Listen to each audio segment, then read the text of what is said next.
আমরা আগের দুটি পর্বে দেখিয়েছিলাম NGP2 পেলিং ও পেলিং এর লোকাল সাইট সিন। আজ তৃতীয় পর্ব নিয়ে চলে এসেছি আপনাদের কাছে। আগের দিন পেলিংয়ে দেখিয়েছিলাম কি মুষলধারায় বৃষ্টি পড়ছিল, ভাবছিলাম বেরোবো কী করে। যাই হোক, মোটামুটি সকাল 6টা নাগাদ বৃষ্টি থেমে গিয়েছিল।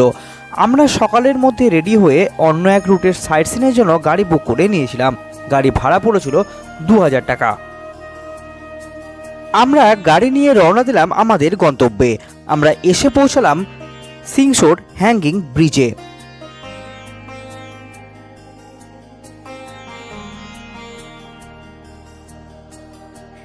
এই হ্যাঙ্গিং ব্রিজ ভারতের প্রথম হ্যাঙ্গিং ব্রিজ। ব্রিজের নিচে রয়েছে একটি বিশাল ঝর্ণা।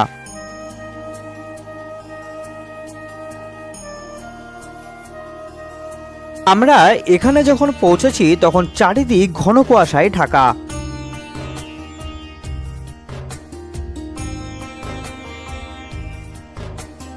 সময় বাড়ার সাথে সাথে কুয়াশার মেঘও কাটতে শুরু করেছিল।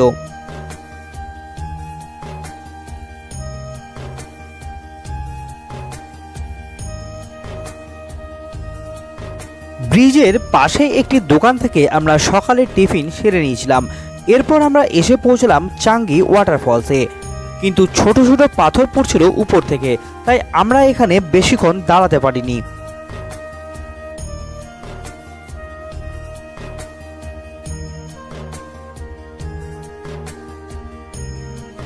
এই ওয়াটারফলস থেকে আমরা একটু এগিয়ে গেলাম এবং এসে পৌঁছলাম ডানটাম ভ্যালি ভিউ পয়েন্টে।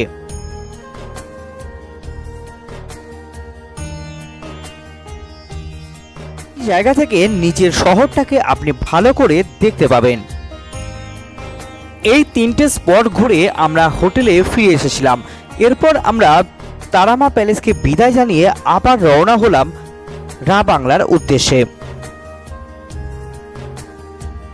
দুই ধারে শত শত পাহাড়কে অতিক্রম করে আমরা এগিয়ে চললাম রা বাংলার দিকে।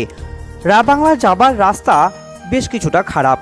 পেলিং থেকে রা বাংলা যাওয়ার গাড়ি বুক করেছিলাম 2500 টাকা। আমরা এসে পৌঁছেছিলাম রা বাংলা বুদ্ধ পার্কে। ঘড়ির কাঁটায় তখন প্রায় দুপুর 2টো। পেলিং থেকে রা বাংলার দূরত্ব 48 কিলোমিটার। রা বাংলায় এসে দেখলাম ওয়েদারটা আরও খারাপ হয়ে আসছে। এই পার্কটি ওপেন হয় সকাল 9টার সময় আর বন্ধ হয় সন্ধ্যা 6টায়। এখানকার টিকিট প্রাইস 100 টাকা মাথা পিছু, তবে ফোর্স পার্সন ও বাচ্চাদের জন্য 50% ডিসকাউন্ট রয়েছে। আমরা প্রবেশ করেছি বুদ্ধ পার্কে।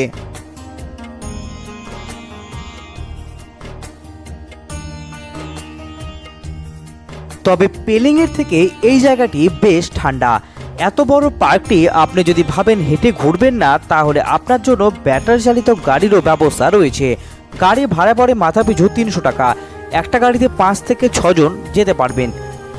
সিঁড়ি দিয়ে নামার সময় দেখতে পাবেন পাশে রয়েছে একটি শিব মন্দির।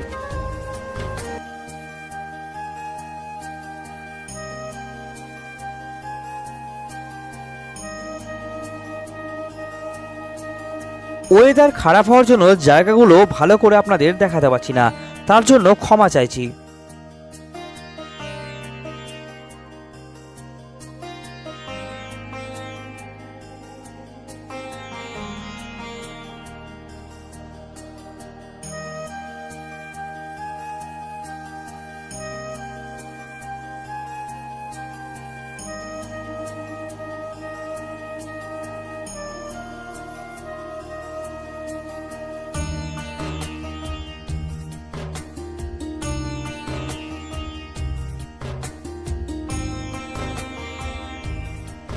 এই পার্কের মূল অ্যাট্রাকশন হলো বিশাল আকৃতির বুদ্ধ মন্দির, সাথে রয়েছে বিশাল একটি পার্ক, জলের ফোয়ারা, সুন্দর সুন্দর গাছপালা ও বাচ্চাদের জন্য দোলনা ও একটি মিউজিয়াম।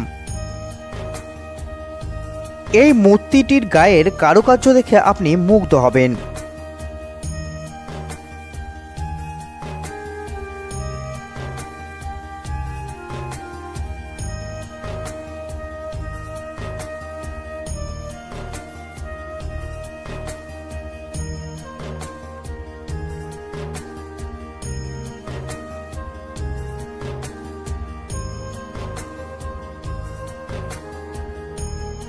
বৃষ্টি হয় ওয়েদারটা একটু ভালো হয়েছিল। এরপর আমরা এই জায়গাটি ঘুরে আগের থেকে বুক করা হোটেলে পৌঁছে গিয়েছিলাম। আজ আমরা নাইট স্টে করব রাবাংলাতে।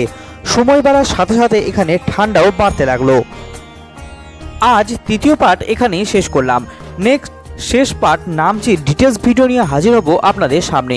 ভিডিওটি কেমন লাগলো জানাবেন, সাথে লাইক শেয়ার ও কমেন্ট করবেন এবং আপনি আমার চ্যানেলে নতুন হলে অবশ্যই চ্যানেলটি সাবস্ক্রাইব করে নেবেন।